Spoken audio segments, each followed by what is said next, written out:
Importante che è la rassegna di Borgo Libri, cioè praticamente questa è la seconda edizione, una seconda edizione riveduta ma estremamente più significativa rispetto a quella del lancio dell'anno scorso. Praticamente noi questa rassegna dobbiamo ringraziare alcune persone, noi innanzitutto dobbiamo ringraziare quello che è il direttore della rassegna, che è Ennio Pedrini, finanziatore, diciamo così, e prezioso collaboratore. Dobbiamo ringraziare anche il comune di Ivrea, che praticamente si collega alla Ivrea Città del Libro, no? Che praticamente ha accettato di inserire questa manifestazione nella rassegna.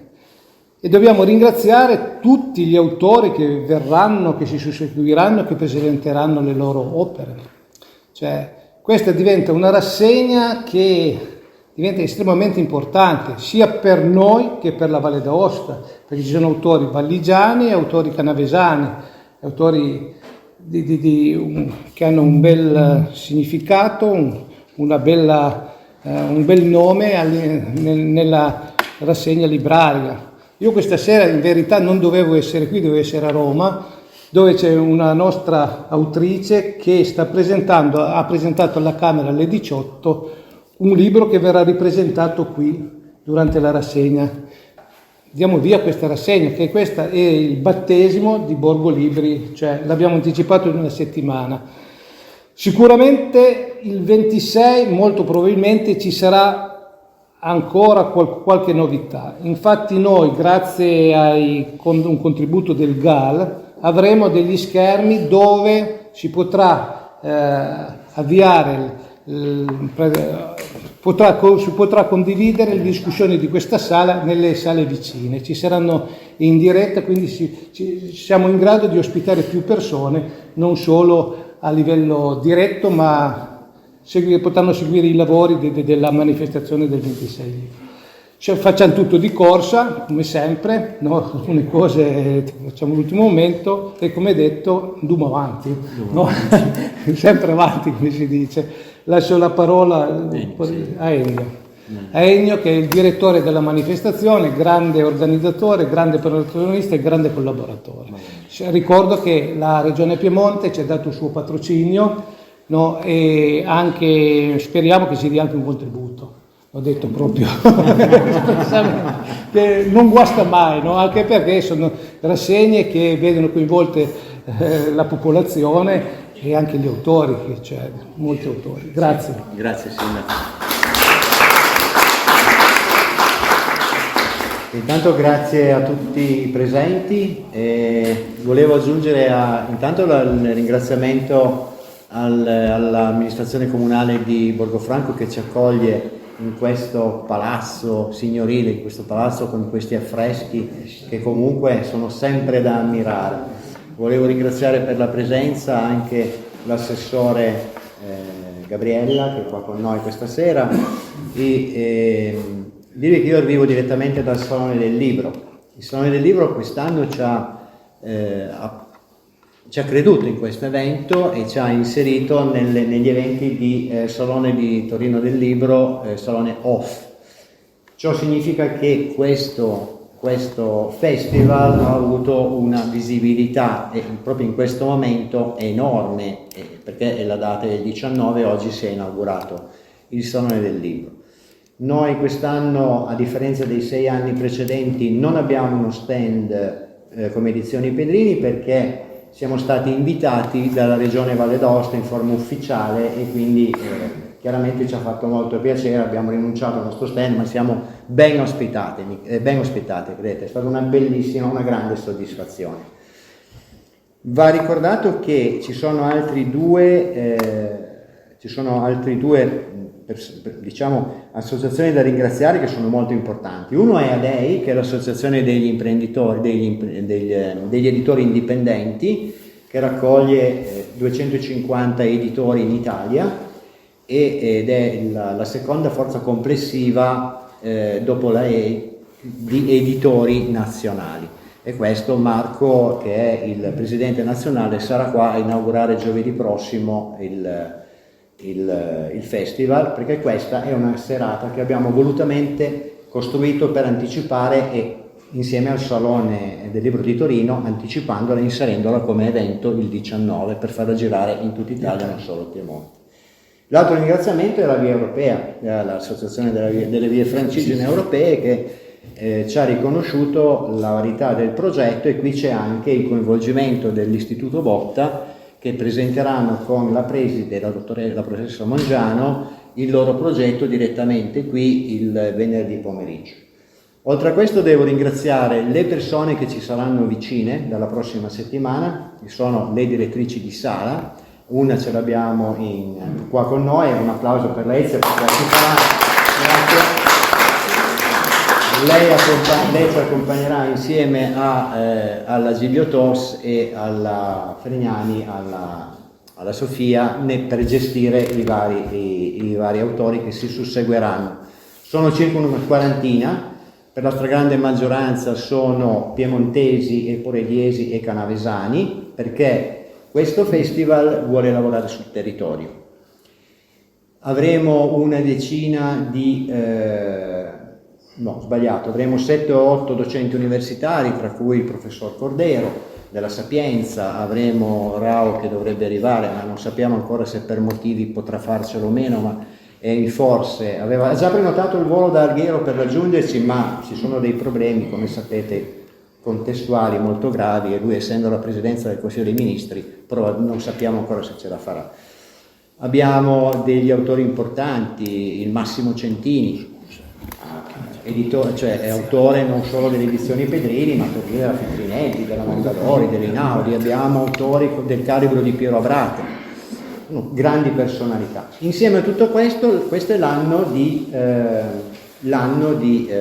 della cultura Italia-Cina. Ecco perché ospiteremo 2 mostre, una della disegnatrice, lei vuole che noi la chiamiamo così, Tiziana Cascio, che è qua vicino. Dov'è? Tiziana, eccola, un applauso per Tiziana. Poi dopo le chiederemo se ci farà vedere in anteprima la sua mostra, perché è ancora in fase di allestimento, ma visto che siamo qua e qualcuno forse non può ritornare, ti chiederemo la cortesia. E quella invece che arriva direttamente dalla Cina, da Ruiyang, è già arrivata in Italia, la stanno montando, sarà montata nell'ultima sala mercoledì, quindi direttamente dalla Cina a Borgofranco, cioè qualcosa si è mosso. E adesso siamo qua per parlare di Salvatore Gotta. Di Salvatore Gotta e dell'autrice di Luciana Banchelli. Ho conosciuto Luciana Banchelli qualche anno, qualche decina di anni fa. È nata un'amicizia e una reciproca stima immensa, tant'è vero che noi abbiamo iniziato con Profumi del Tempo. È stato il suo primo libro, dove lei ha... C'era una volta Ivrea Canavese. C'era una volta Ivrea Canavese che si è esaurito tantissimo. Si è esaurito, è vero, è introvabile. Dopodiché questo amore di Gotta è esploso, e Gotta è ritornato qua in Ivrea, in Canavese, per una settimana. Poi magari ci racconti anche del primo. Dopodiché nasce sprombattuto questo Easy Day Remember, che si intromette, no? Un po' in mezzo, viene quasi a lavorare un attimo sul taglio della corda, e poi ritorna al Gotta con questo lavoro che è durato 2 anni di ricerca sugli oltre 150 volumi che ha scritto al Gotta, troppo dimenticato, perché è nato a qualche chilometro da qua, dimenticato, e nasce anche sulla spinta di un signore che si chiama Gianni Oliva, che legge Profumi del Tempo e ci dice: ma Ennio, bisognerebbe farlo entrare nelle scuole, bisognerebbe farlo conoscere, è un personaggio troppo dimenticato. Tant'è vero che poi ci scrive anche la presentazione dell'antologia, che noi pubblichiamo con grande piacere, della quale ci parlerà ancora Luciana. Io non devo dire nulla, devo dirti solo grazie per il grande lavoro che hai fatto, la ricerca sui testi, e spiegare che questo libro raccoglie, da tutti questi volumi, raccoglie i passaggi che sono le 4-5 righe che raccontano dei nostri comuni, quindi da Settimo Littone, Carema, Borgofranco, Guarnieri, quindi è una raccolta di ciò che ha scritto il Salvatore Gotta. Oltre a questo c'è un inedito direi piuttosto importante, ma che è inerente alla Valle d'Aosta, che pubblichiamo per la prima volta. Non avrei altro da dire se no grazie alla nostra autrice. Grazie a voi. Intanto Ennio ha sempre delle parole È vero. troppo belle nei miei confronti e io lo ringrazio Ennio non come autore, ma io ringrazio i miei autori, perché con Ennio c'è la sua gentilissima e professionale Milli. Bene. E quindi sono i miei autori e io ci tengo a dirlo. E poi ringrazio il sindaco e tutto il suo entourage per fare una manifestazione così per la seconda volta di così grande pregio. Prima di parlare subito dei libri, vorrei ricordare che Borgofranco ha intitolato una via a Salvatore Gotta. Io ci sono passata davanti per venire qui e questo mi fa un immenso piacere. Questo è Salvatore Gotta in diverse fasi della sua vita. Salvatore Giacomo Gotta. I nomi di battesimo, i nomi dei suoi due nonni. Salvatore era il papà della mamma, un medico, un intellettuale, parente di Cesare Pavese, addirittura aveva uno zio che era Paolo Onorato Viviani, ministro di giustizia, cioè un personaggione, e quindi una famiglia aristocratica, borghese. E poi c'era Giacomo, che era il Magnin della Valle dell'Orco, il papà del papà di Salvatore. Lui da Locana viene ad Ivrea, a Montalto, gira tutti i paesi canavesani come facevano i Magnin, gli staglini, perché una volta le pentole si stagnavano, si aggiustavano, e arriva a Montalto, si incontra con una bella ragazza del paese, la sposa, mette su la famiglia e nascono i suoi figli. Tra i numerosi figli di questo Giacomo Gotta c'è Vincenzo, l'unico che consegue la laurea in giurisprudenza e fa il cancelliere di Ivrea e diventa anche magistrato alla procura di Locana. E Salvatore ripercorre un po' le tappe del papà, perché anche lui consegue una laurea in giurisprudenza, ma ne prende anche una in lettere, perché Salvatore era un ragazzo dotato per lo studio, era molto attento, diligente, educato, eccetera. Perché io questa sera ho voluto parlare dei nonni di Salvatore? Perché queste due estrazioni sociali così diverse delle sue famiglie hanno giocato un ruolo fondamentale per la vena narrativa di Gotta, perché lui non disdegnava il mondo povero degli umili, però sentiva un forte bisogno di superare questo stato. E quindi, anche se propendeva per la borghesia, per la nobiltà, eccetera, però il ricordo dei suoi nonni, della povertà, dei contadini, eccetera, va sempre di pari passo nelle narrazioni, nei suoi libri. Quindi troviamo sempre questi due mondi che si accostano. Lui stesso si definisce un uomo di campagna più che di mare, nonostante che abbia vissuto per quasi 40 anni a Portofino.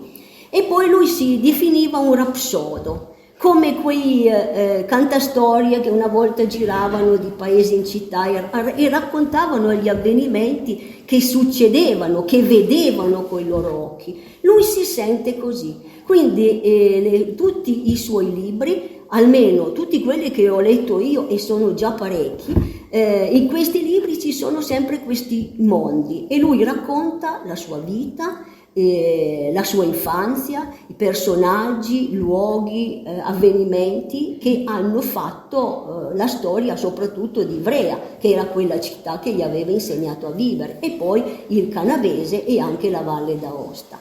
Questi personaggi sono più o meno 1500, perché lui scrive forse più di 120 romanzi, Alcuni sono stati anche trasformati in film, perché Goethe era famosissimo, era pubblicato in tantissime lingue, faceva delle letterature vertiginose. La sola casa editrice Baldini e Castoldi di Milano, che c'è ancora, praticamente Gotta dice che viveva sui libri di Gotta, perché proprio era straletto.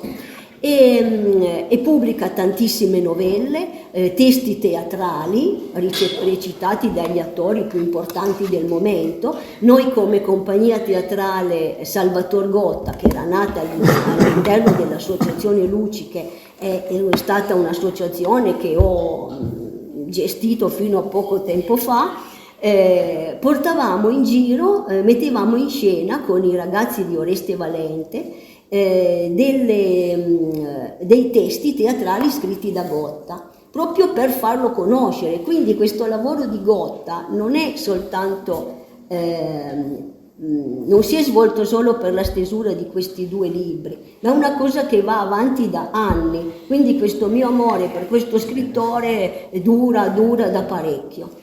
E poi scrive il famoso ciclo dei Vela, una raccolta, ci lavora quasi 40 anni, una raccolta di forse più di 30 libri, quando era a Portofino addirittura ne scriveva uno all'anno, dove racconta proprio con passione la vita canavesana del suo tempo e non solo, cioè 100 anni di storia canavesana, dal 1850 al 1950. E forse questo voler ricordare costantemente il canavese e come si viveva è dettato da quella sua nostalgia, da quel suo romanticismo. Lui non era un amante del progresso. Forse il vedere poi col tempo Ivrea cambiata in seguito all'Olivetti eccetera non gli faceva così tanto piacere, perché non gli ricordava più la sua infanzia, tant'è che quando venne a Ivrea l'ultima volta, aveva 80 anni, trovò una città completamente diversa. Quindi forse lo scrivere il ciclo dei Vela era un po' come trattenere quello che era il suo bel vivere, le sue emozioni di quel tempo. E a proposito del ciclo dei Vela, io mi voglio far aiutare da un altro autore, un altro vanto del canavese, che è Sergio Pugliese, di cui credo nessuno conosca. Sergio Pugliese era nato ad Ivrea, è stato un grande scrittore di commedie, ma è stato anche direttore della RAI. Quindi è stato un personaggio molto importante e io ci tengo a ricordarlo, e l'ha fatto anche Oreste nel suo libro pubblicato da Ennio, quindi faccio un po' di pubblicità. Ma lo farà ancora. Anche Fabrizio Dassano, che sta lavorando su bene, un testo mi fa molto meraviglioso, piacere. però non vi diciamo ancora nulla. Ecco, perché questi personaggi vanno ricordati anche solo en passant, ma giusto per capire che Ivrea c'era la grande arca di Colleretto, non dimentichiamoci. E questo nome arca è stato dato da Francesco Pastonchi, è lui che ha coniato questo termine. Un altro personaggio che Ivrea ha vissuto poco, però è stato un personaggio di rilievo. Comunque non divaghiamo troppo, perché purtroppo Spiace che i nostri grandi scrittori, e parliamo di Gozzano per esempio, e parliamo del Giacosa per esempio, o parliamo del Cena per esempio, o parliamo del Botta per esempio, perché non riusciamo a parlarli in canavese? Li abbiamo. Perché nessuno è profeta in patria, semplicemente per quello. Scusate. Ecco, io ho trovato casualmente qualche mese fa questo piccolo libricino che è scritto da Sergio Pugliese ed è proprio dedicato a Gotta. È un saggio bibliografico dei libri di Gotta dal 1909 al 1929. Quindi raccoglie questi libri scritti da Gotta, perché Pugliese era amico di Gotta, si è fatto le ossa con Gotta, ha cominciato a scrivere grazie a Gotta, poi è diventato famosissimo soprattutto con l'ultima commedia che era Ippocampo, perché poi quella commedia lì scritta da Pugliese l'aveva recitata Tofano e anche De Sica. Ecco, tanto per divagare, perché purtroppo la conoscenza è un divagare, Vittorio De Sica è stato lanciato da Salvatore Gotta. È stato lui che doveva scegliere una persona, un cantante, un attore per una sua commedia. Non so se era Alba di nozze o qualcosa, forse era lei, ma questo è ininfluente adesso in questo contesto, e ha fatto un provino a Vittorio De Sica, che era accompagnato da suo padre, e gli è piaciuto e quindi l'ha scritturato, e De Sica da quel momento lì è diventato famosissimo, quindi grazie a Salvatore Gotta. Ecco, tanto per capire, tanto per inquadrare questo Salvatore Gotta chi era. E quindi ho trovato questo libro che è bellissimo, perché di ogni libro di Gotta descrive non solo una trama molto veloce, ma descrive, riporta anche le critiche di ogni libro, su quali giornali sono state scritte, chi le ha scritte, ed è molto importante. E a proposito dei Vela, io vi leggo solo 2 righe, proprio perché mi sembrano importanti, in cui Gotta dice: Claudio Vela non è l'obiettivo unico o principale dell'opera. Claudio Vela è il capostipite di tutto il ciclo dei Vela, quindi comincia da lui e poi va avanti con tutta la progenie, eccetera. Egli è l'asse intorno a cui un piccolo mondo gira, tutto il mondo che suole girare intorno a ciascun uomo normale. Egli è sempre l'occhio che osserva la commedia della vita, raramente ne gioca la prima parte.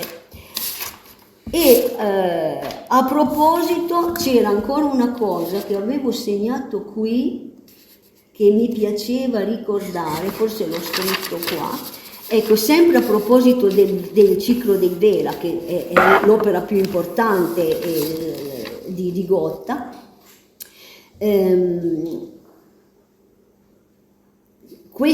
protagonista Claudio Vela è inquadrato nei rapporti di parentela o casualità e formano un piccolo mondo, quello che Borgese scrisse dei personaggi del Fogazzaro. Simpatici o antipatici, essi assumono verso di noi, cioè verso il lettore, tali rapporti di intimità per cui quando stiamo per dire male di essi ci par di offendere le persone di una famiglia che ci accorti con cortese ospitalità. Quindi questo ti dice quello che veramente Gotta imprimeva nei suoi... leggere i libri di Gotta ti porta lontano, ti sembra che questi personaggi facciano davvero parte della tua vita. Detto questo, io non mi dilungherei nella biografia di Salvatore Gotta, perché la biografia la trovate scritta sui miei libri, la potete anche trovare su qualche sito internet. Quello che interessa soprattutto a me è il suo pensiero, la sua anima, questo suo amore per la terra che gli aveva insegnato a vivere. È quello che rimane. Quando leggiamo un libro di un autore, non è che dobbiamo per forza sapere vita, morte e miracoli di questa persona. Sì, questo ci può aiutare, ma dobbiamo soprattutto estrapolare dal suo scritto quello che è la sua anima, le cose che, il suo pensiero. E questa è la cosa più importante nei libri di Gotta.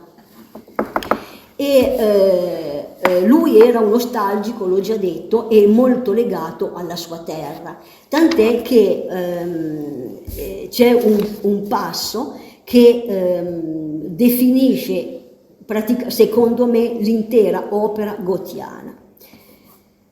Non v'è tregua alla nostalgia degli esuli. Essa mi insegnò a credere che la patria è terra e tutto ciò che genera è da essa inscindibile. Io mi sono sempre sentito una zolla vivente della mia patria, orgoglioso di essere italiano. Mi voltai sempre col cuore in gola, come se mia madre mi chiamasse per nome ogni volta che passando in contrade straniere udivo risuonare il nostro idioma. La nostalgia, un male sottile che si diffonde in tutto l'essere d'improvviso. Si impossessa a poco di tutta l'anima, fin quasi a togliere il respiro. Ti ferma in mezzo ad una strada, nel vano di una finestra, in un viale di una grande città, e ti lascia abbandonato. Gli occhi fissi nel guardare nella lontananza e vedervi il profilo di una montagna, l'ombra in fondo a una valle, la distesa verde fiorita di un prato, aspetti cari del tuo paese, e sembra che questo ti stia chiamando. Torna, torna. Questo è Salvator Gotta. Quando Ennio mi chiese di scrivere l'antologia, io non solo gli dissi subito sì con un entusiasmo, ma anche perché... Però 2 minuti dopo mi hai detto ci va un momento. Sì, perché dovevo prendere coscienza, no? Perché tante cose si dicono per l'entusiasmo, poi ci si pensa e dice ma momento. Perché quando con Profumi del tempo io pensavo di aver detto tutto. E infatti avevo anche detto ai giornalisti che non avevo più niente da dire di Gotta. Invece Ennio mi ha fatto capire che qualcosa di Gotta c'era ancora da dire. L'ho un po' violentata, naturalmente intellettualmente, partendo dal Piccolo Alpino, no? Che tutti spero abbiano letto, ecco, perché da lì poi siamo arrivati alla saga dei Vela, ecco, è stato un percorso piuttosto lungo. Sì. Poi siamo arrivati anche nel 1958, ma sì, guarda, il Gotta ha anche poi tenuto la rubrica sul Topolino della Voice Din e delle risposte ai lettori, no? Quei bimbi che scrivevano, e Gotta era quello che faceva le risposte sul Topolino. Cioè parliamo veramente di un grandissimo personaggio, proprio troppo poco sconosciuto, come dice Gianni Oliva, ecco. E quindi alla fine sono riuscito a convincere. Non è stato facile, però. E Gotta, no, ma è stato, io direi facile, anche perché questo scrivere l'antologia è stato anche una terapia molto proficua. E quindi è un libro che ce l'ho caro come anche gli altri, ma perché questo ha significato un periodo molto importante della mia vita.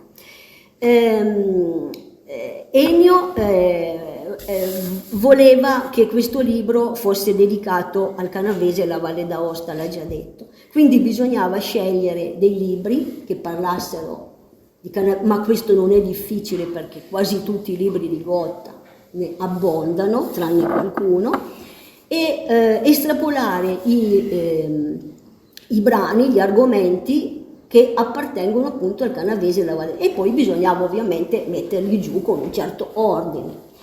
Io di libri di Gotta ne ho parecchi, è difficile reperirli, si trovano nei mercatini dell'usato, nelle librerie antiquarie o qualcuno su internet. Tra l'altro, sempre per fare una divagazione, qualche mese fa, forse un mese e mezzo fa, ho trovato casualmente un libro di Gotta che ha scritto 2 anni prima di mancare. Lui è morto a 93 anni, quel libro lì è del 78, quindi lui aveva 91 anni. E l'ho comprato, è un libro piccolo, è sottile, più o meno come questo. L'ho comprato perché ha un titolo, non sapevo che fosse probabilmente l'ultimo libro che ha scritto. L'ho comprato perché il titolo è Silva, e siccome io mi chiamo Silva come secondo nome, allora sono stata incuriosita, ho detto sa che lo devo comprare, voglio vedere che cosa c'è scritto, e il luogo protagonista è Andrate, quindi anche a quell'età lì, cioè alla fine, forse l'ultimo libro che ha scritto ricorda Andrate per il suo personaggio, eccetera. Quindi questa passione, questa nostalgia del suo Canavese proprio l'ha accompagnato fino alla fine. Quindi questo libro è diviso, abbiamo scelto 15 libri di Gotta, dai quali sono stati ricavati le descrizioni del Canavese per la prima parte e per la seconda quella della Valle d'Aosta. Davanti all'inizio di ogni capitolo io ho riportato i luoghi menzionati, perché così uno leggendo sa anche già subito di che cosa si tratta. Tra la prima parte e la seconda abbiamo inserito gli illustri canavesani, giusto per non dimenticare, sempre però tratti dagli scritti di Salvator Gotta, quindi anche in questo caso Salvator Gotta che ricorda, perché aveva scritto degli articoli su questi illustri canavesani, che sono il Realis, il Lesca, il Giacosa, Gozzano e anche Sergio Pugliese, il nostro caro amico dimenticato. E poi c'è la seconda parte con l'inedito di Ennio, perché il papà di Ennio, che è stato un personaggio molto importante, non dimentichiamolo, ecco, è di nuovo, cioè dovresti scrivere un libro per lui, perché non è da dimenticare neppure Ennio Pedrini Senior. Lui ha lavorato, è stato un editore, ha inventato la radio in Valle d'Aosta, è stato direttore della Gazzetta del Canavese, e insomma era un personaggio molto importante che ha fatto tantissimo. C'è un bel ricordo anche per Ibrera. Ah sì? Quella fontana. Ah, ecco, sì. Infatti quando il papà di Ennio è stato il promotore per fare il monumento a Camillo Cavour, la fontana di Camillo Cavour. E Gotta era stato invitato a presenziare e fare il discorso, tenere il discorso. Camillo Olivetti.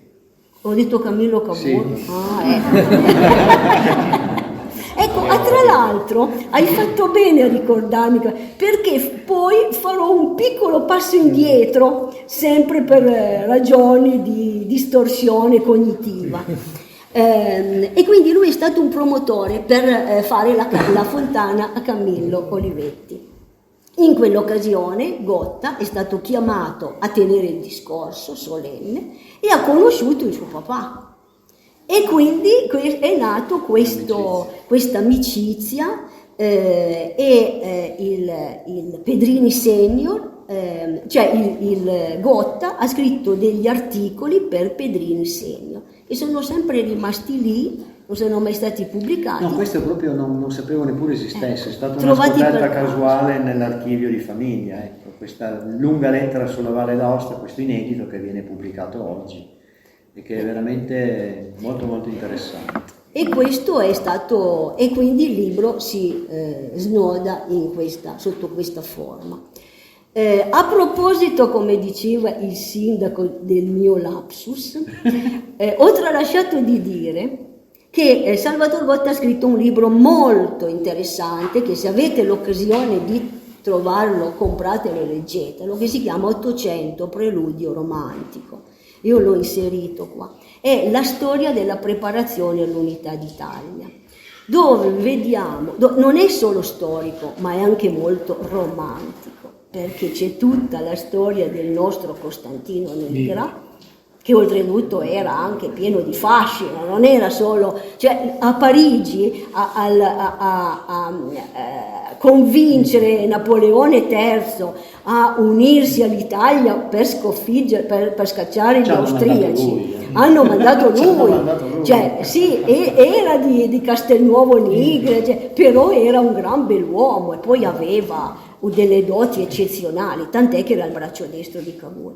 E in questo romanzo 800 è stato trasformato in uno sceneggiato puntate più o meno negli anni 50, dove Costantino Nigra era impersonato, mi pare, da Sergio Fantoni, e la famosa contessa di Castiglione, che era la cugina di Cavour, e che Cavour gli ha detto vai in Francia, conosci l'imperatore, fai quello che vuoi ma convincilo, e lei ci è riuscita molto bene perché era veramente dotata e quindi era impersonata da Virna Lisi. Si chiama Charles femminile. Poi poverina, quando tutto è finito, invece di attribuirgli tanti onori l'hanno sconsiderata, è morta forse in povertà eccetera, però lei ha contribuito insieme a Nigra Cavour a fare l'Unità d'Italia, quindi un altro personaggio che non lo ricordiamo, sappiamo, però è stato un personaggio importante. Bene, a questi 15 libri ho unito Profumi del tempo, che è il libro che è nato prima di questo, Profumi del tempo. A questo libro sono tanto legata perché ho realizzato un sogno, il sogno di vivere con Salvatore Gotta per 7 giorni. Ovviamente lui, anima trapassata, lui c'è, io in carne ed ossa, ma si è instaurato quel legame, quell'empatia che mi ha portato a scrivere questo libro, che è una guida, chiamiamola una guida turistica, una guida mentale, una guida spirituale, insieme a lui. Ogni giorno della settimana Salvatore Gotta mi dava appuntamento in una zona di Ivrea. Ovviamente è tutto virtuale, no? Adesso c'è il Grande Fratello. Io virtualmente mi sono creata questo viaggio ed è stato un viaggio entusiasmante, perché quando si studia a fondo un personaggio, ma anche quando si studiano delle cose che interessano, mi sono occupata per diversi anni della chiesa di San Rocco con affreschi, con simbologie, eccetera. Questo mondo in cui tu entri dentro ti proietta in sfere di cui perdi anche proprio, non sono verificabili, perché ti portano ad espandere la conoscenza.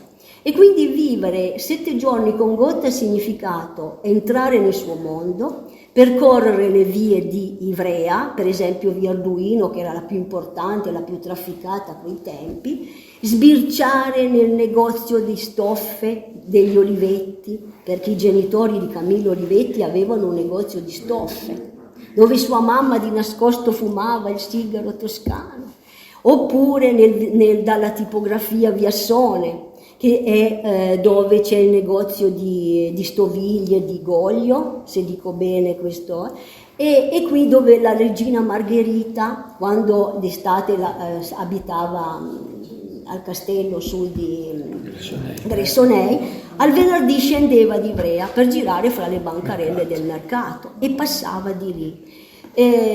Tutti episodi nostalgici, romantici, ma non solo, quindi tutta la sua vita l'abbiamo ripercorsa insieme in questo libro ed è stata veramente una bellissima esperienza.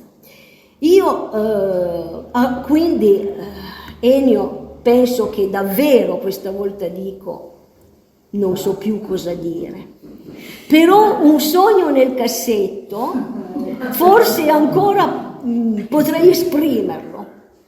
Mi piacerebbe tanto pubblicamente fare... o in separata sede? Ma diciamolo, insomma, quando poi ci si trova così bene, così bene insieme, viene anche voglia poi di lasciarsi andare a qualche confidenza. Io vorrei tanto fare un simposio su Salvatore Gotta, sì, anche solo un giorno, dedicarlo a lui. Ci sono delle persone, c'è Fabrizio che l'ha studiato, c'è il professor Mauro Cornelio che addirittura ha fatto una tesi su...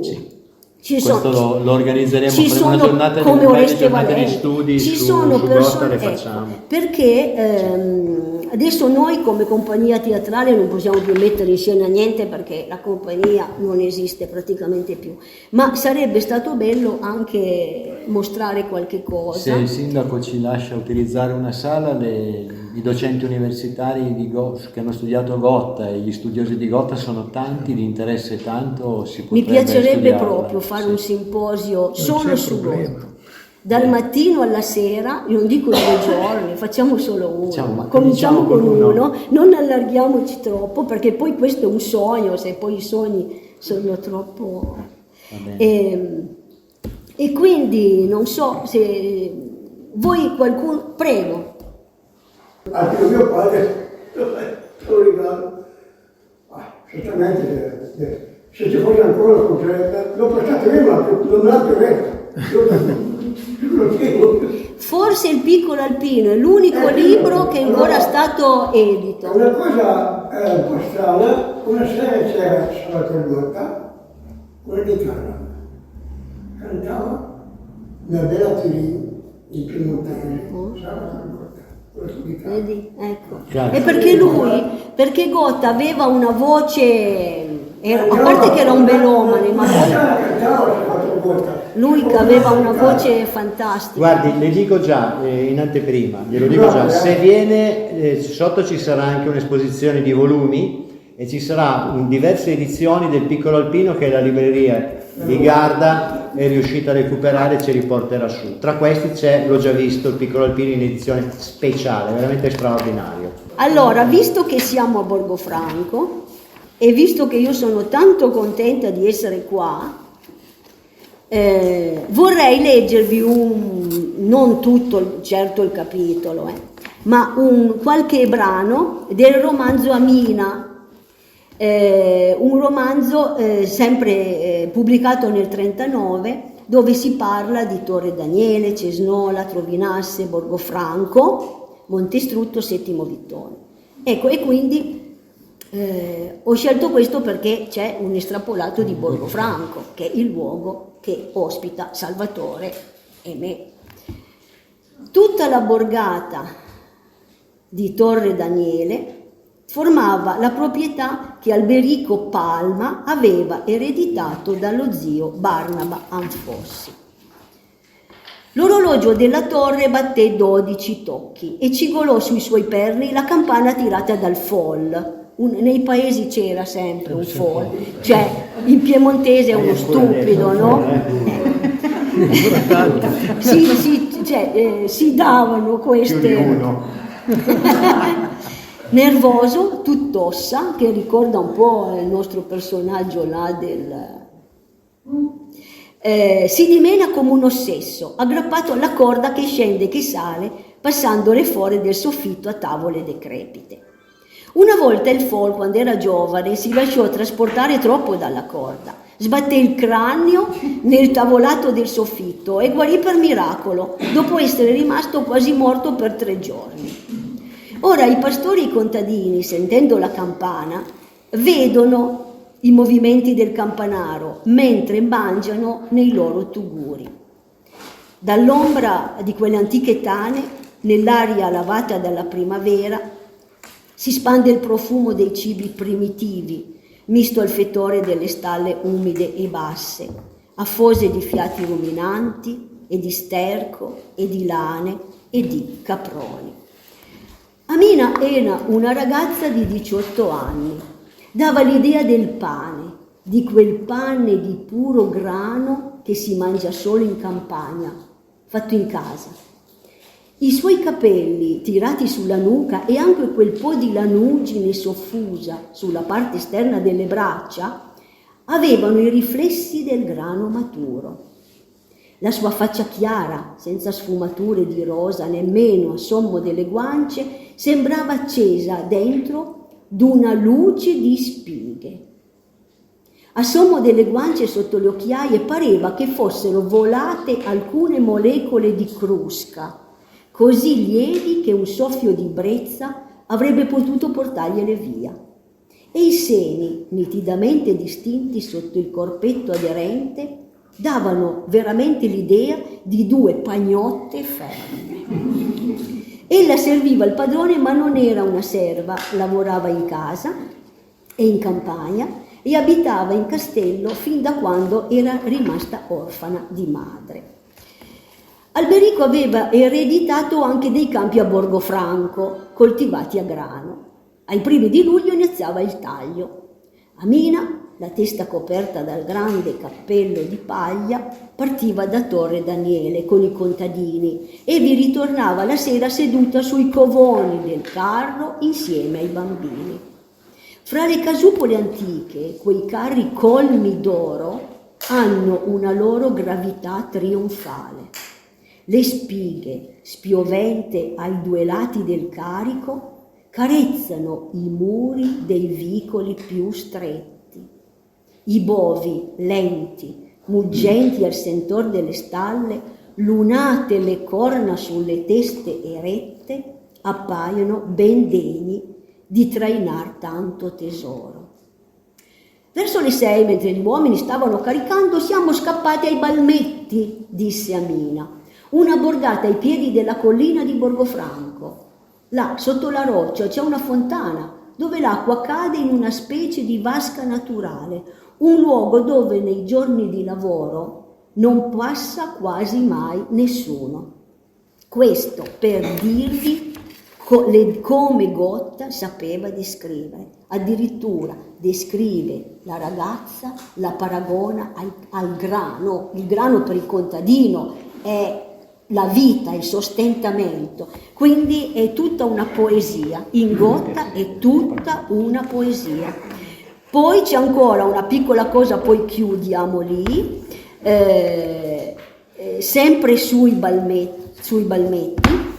Questo l'ho riportato, c'è sull'antologia perché di profumi del tempo. Scusa, faccio solo un inciso. Sì? Tra l'altro Borgo Libri ospiterà, e ringrazio l'associazione dei Balmette, una presentazione con aperitivo del libro Balme e Balmette della Daniela Ghirardo, che direttamente nella loro sede, dove c'è questo aperilibro, ed sarà molto interessante perché tentiamo di rivitalizzare, soprattutto il merito va all'associazione, non a noi, ma abbiamo voluto riconoscere anche quest'area del comune di Borgofranco che non è secondaria. Sì. Una volta era famosissimo anche coi pittori, anche io ero stata a esporre diversi anni, era bellissimo. Era e cosa dice il Gotta? Ecco, Balmette? allora, questo è un episodio accaduto a Guido Gozzano, amico ovviamente di Gotta. Caro indimenticabile Guido, quanti ricordi me lo rendono presente. Così Gotta si esprime nel ricordo dell'amico Gozzano. Lo vedo arrivare una sera ai balmetti di Borgofranco, solo, in carrozza, ravvolto in scialli, sebbene la sera di settembre fosse tiepida. Lo accogliemmo con festa. Noi eravamo un'allegra brigata di amici, tra i quali anche la mia fidanzata Adelina, che divenne poi mia moglie. Ricordo che quella sera ella riuscì a farlo ballare al suono di quell'organetto in cui bisognava introdurre una moneta da 2 soldi. Fu una delle ultime volte che lo vedemmo di buon umore. La malattia lo stava distruggendo. Sì. Io non so se... Tra l'altro a Gozzano era accaduto un bruttissimo incidente, sempre per opera di quel Borgese di cui vi ho letto 2 righe su questo libro di Pugliese, perché insieme a Gotta, a Pastonchi, Borgese e Gozzano, questi qui sono andati a fare una gita al Fieri da Iassa e sono andati al Lago Blu. Questo Borgese, che probabilmente era un po' euforico, ha spinto il Gozzano dentro l'acqua a quella temperatura, possiamo immaginare com'era fredda, lui già ammalato, l'ha vista brutta, però Gozzano, a sentire come scrive Gotta, era talmente semplice che si era quasi messo a ridere, l'aveva sdrammatizzata quella situazione.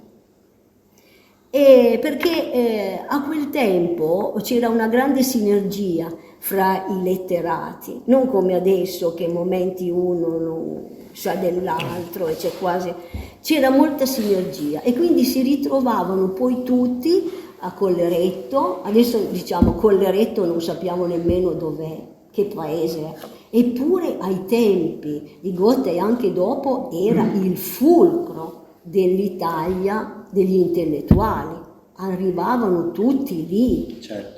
Era un mondo, Colleretto era un mondo. Certo. Posso fare un inciso? Volevo invitarvi già fin da ora il 10 di settembre a Villa Giacosa sarà presentato il nostro libro di Giacosa con delle letture che verranno narrate, lette da personaggi in costume, e rientrerà nel festival che è stato recentemente attivato per ricordare la figura del Giacosa.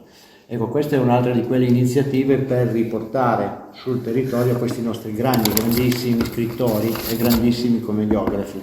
E il libro il titolo è Una partita a scacchi. Ah sì, è famosissimo. Che noi riproponiamo con un'introduzione, l'autrice è qua, ma l'abbiamo già applaudite prima, quindi vi invito tutti il 10 di settembre a Villa Giacosa a Colleretto. La data è già fissata. Bene. Questi due libri, l'antologia I profumi del tempo, non a caso li ho terminati nella mia prefazione con la stessa frase, perché è una frase importantissima, sempre per capire il pensiero di Gotta.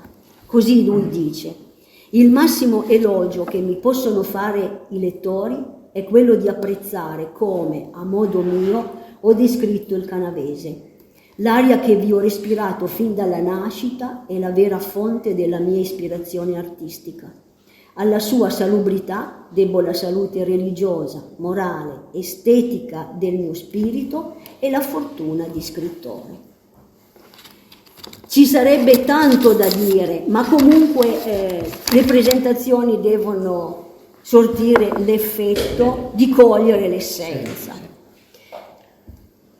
Se qualcuno ha qualcosa da dire, se avete conosciuto Gotta, se avete letto qualcosa, a parte il signore là che c'è stato molto gentile a raccontarci il suo vissuto. Sì. Bene, io le domande al limite le potete porre direttamente all'autrice, io non mi resta che ringraziarvi per la vostra presenza. L'autrice è disponibile nel caso vogliate portarvi a casa queste due opere, I profumi del tempo e l'antologia, è disponibile anche per un firmacopia. Grazie a tutti, buonasera. Grazie.